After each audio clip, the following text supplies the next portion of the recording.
তথ্যগুলো যেগুলো ইরান মারলো, এই যে হাইপারসনিক মিসাইল, তাহলে এগুলো পেলো কোথা থেকে? কারণ মোসাদের কাছে যে তথ্য, মোসাদ কিন্তু বলেছে, যে খবরগুলো আমরা সূত্র মারফত জানতে পারছি, যে না, ইরান নিউক্লিয়ার অস্ত্র বানায়নি, পারমাণবিক অস্ত্র বানায়নি।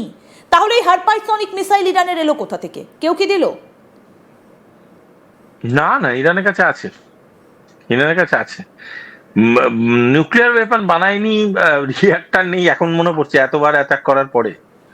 এ কথাগুলোর আমি মানেই বুঝি না, সত্যি কথা। তাহলে অ্যাটাক করলে কেন? হাজার হাজার কোটি টাকা খরচা করে আমি জানতে পারছি যে আপনার রান্নাঘরে পেঁয়াজ নেই। এ একটা অদ্ভুত ব্যাপার। এটা কোনো বিজনেস মডেল হতে পারে? আপনি আমাকে বলুন তো। তাহলে ইন্টেলিজেন্স আছে কিসের জন্য? এত বড় পৃথিবীর টপ মোস্ট দুটো ইন্টেলিজেন্স অর্গানাইজেশন এর মধ্যে ইনভলভ, মোসাদ আর সিআইএ। কি জানলো তারা? কি জানলো? এত ডেল্টা ফোর্স, অমুক ফোর্স, তমুক ফোর্স, কি জানলো? আলফা বিটা গামা সবাই মিলে কিছু বার করতে পারলো না ইসরায়েলের যে ইরানের ভিতরে এক্স্যাক্টলি কি আছে? আর যদি নাই জানে তাহলে অ্যাটাক করে দিল। বাংকার পর্যন্ত বাংকার, শুনুন আমি আপনাকে বলি, এই যে বাংকার স্টোরিটা না, আমি আপনাকে লিখে সই করে দিচ্ছি ম্যাডাম। বাংকার এখন অব্দি ইরানের পুরোপুরি এক্সপ্লোড নয়।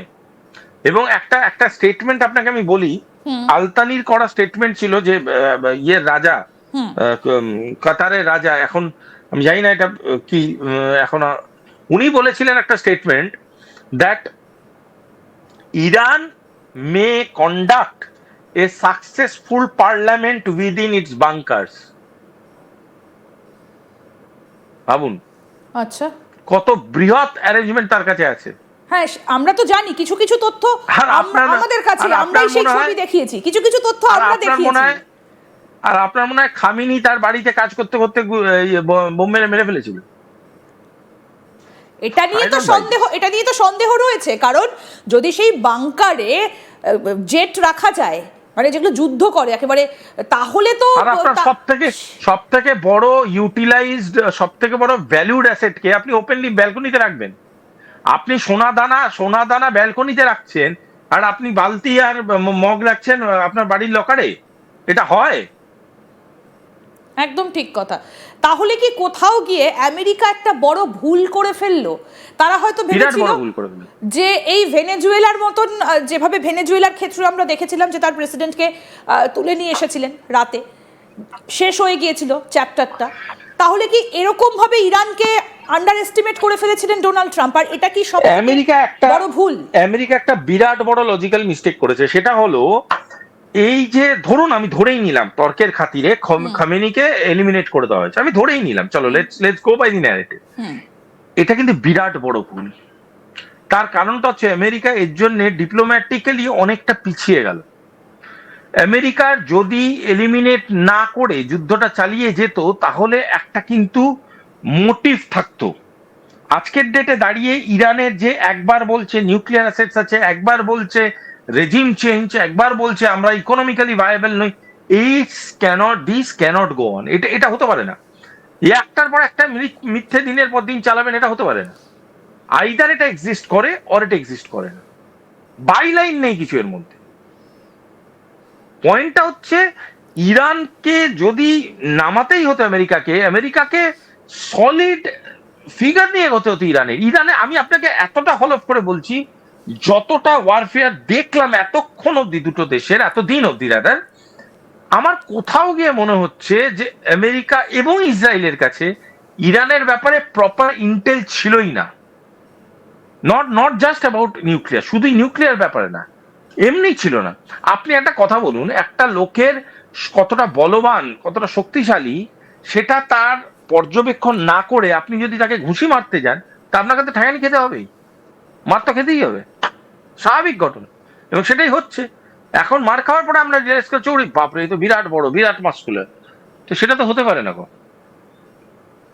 ঠিক ঠিক, কিন্তু বেশ কিছু প্রশ্ন এখান থেকে উঠে আসছে। ইতিমধ্যে ইরান বলেছে যে আমরা যুদ্ধ থামাতে পারি, কিন্তু 3টে শর্তের কথা ইরানের তরফ থেকে বলা হয়েছে। আমি আপনার কাছ থেকে জানতে চাই যে এই মুহূর্তে যা পরিস্থিতি, তেলের দাম কন্টিনিউ বাড়ছে, গৃহস্থের হেসেলে এসে চাপ পড়েছে, রান্নাঘর পর্যন্ত তার উত্তাপ এসে পৌঁছেছে, এই জায়গায় দাঁড়িয়ে যুদ্ধ থামাতে উদ্যোগটা কে নিতে পারে, এবং একই সঙ্গে কোন কোন শর্তে এই যুদ্ধটা বন্ধ হতে পারে? আপনার কি মনে হয়? দেখুন, যুদ্ধে থামানোর জন্য একটা পিস প্রসেসের মধ্যে দিয়ে যেতে হবে প্রথমে। এই পিস পজ যেটা একটা নতুন শুরু হয়েছে, এই পজ থিওরিটা আমার মনে হয় বিশ্বকে আরো পিছিয়ে নিয়ে যাবে, বিশ্বকে একদম। ইকোনমিক্যালি সাফার করাবে। হুম। পজ থিওরি হতে পারে না, যুদ্ধ বন্ধ করতে হবে, এবং বন্ধ করার জন্য নিউট্রাল স্ট্যান্ডে বিভিন্ন দেশকে বসতে হবে। সেখানে যারা বসতে নিউট্রাল স্ট্যান্ডে পারে, considering power, stability and equilibrium, Bharat এবং রাশিয়া, আর কোনো দেশ না। তবে এখানে রাশিয়া বসাটা একটু একটু ডিফিকাল্ট, কারণ রাশিয়া যে ধরনের ইরানের সাথে এনগেজমেন্ট আছে এবং রাশিয়া ইরানের ব্যাপারে যে ধরনের ইনক্লিনেশন দেখিয়েছে, রাশিয়াকে অ্যাজ এ নেগোসিয়েটার মেনে নেওয়াটা খুব ডিফিকাল্ট এদের কাছে। সুতরাং এরা চেষ্টা করবে এমন একটা স্ট্রাকচারাল ইঞ্জিনিয়ারিং করতে, যেই স্ট্রাকচারাল ইঞ্জিনিয়ারিং এ ভারতবর্ষ এই নেগোসিয়েশন টেবিলটায় বসাটা খুব আবশ্যক হয়ে পড়বে। আদারওয়াইজ যেটা হবে সেটা হচ্ছে ক্যাঙ্গারু কোর্ট। হলো কথাবার্তা হলো, পছন্দ হলো না, আবার অ্যাটাক শুরু হয়ে গেল। ঠিক। এবং আরেকটা প্রশ্ন ভীষণভাবে মাথাচাড়া দিচ্ছে, সেটা হচ্ছে ভারত, রাশিয়া, চীন, তারা এবার ব্রিক্সে, ভারতে রয়েছে প্রেসিডেন্সি, তারা যখন আলোচনায় বসবে তখন তারা কি ইরানকে এক্সট্রা সাপোর্ট দেবে, নাকি এই যুদ্ধের নিরিখে ইরান কিছুটা পিছিয়ে যাবে? ম্যাডাম, এইখানে না আমি একটু এক্সটেন্ড করে বলতে চাই, আমার কোথাও it's a very important question. সেটা হলো ইরানকে এক্সট্রা সাপোর্ট দেবে নাকি ইরান কে এক্সাম্পল হিসাবে আলোচনা করবে, সেইটা কিন্তু আমার কাছে মেইন কথা। কারণ ইরান কিন্তু একটা নেশন, ইরানকে যা করা হয়েছে ইরানের সাথে সেটা আমরা আজকের ডেটে সবাই জানি। ঠিক ভুল কি নাকি এই নিয়ে দিনের পর রাত আপনার সাথে আমার ডিসকাশন হতে পারে, but that won't come to a conclusion. কিন্তু একটা জিনিস বুঝুন, যে যদি ইরানের মতো ঘটনা আরো কোনো ব্রিক্স কান্ট্রির সাথে হয়, তাহলে কিন্তু আগামী দিনে ব্রিক্স যে বাণিজ্যিক একটা পরিকাঠামো বানাচ্ছে সেটা কিন্তু সাফার করবে। ঠিক।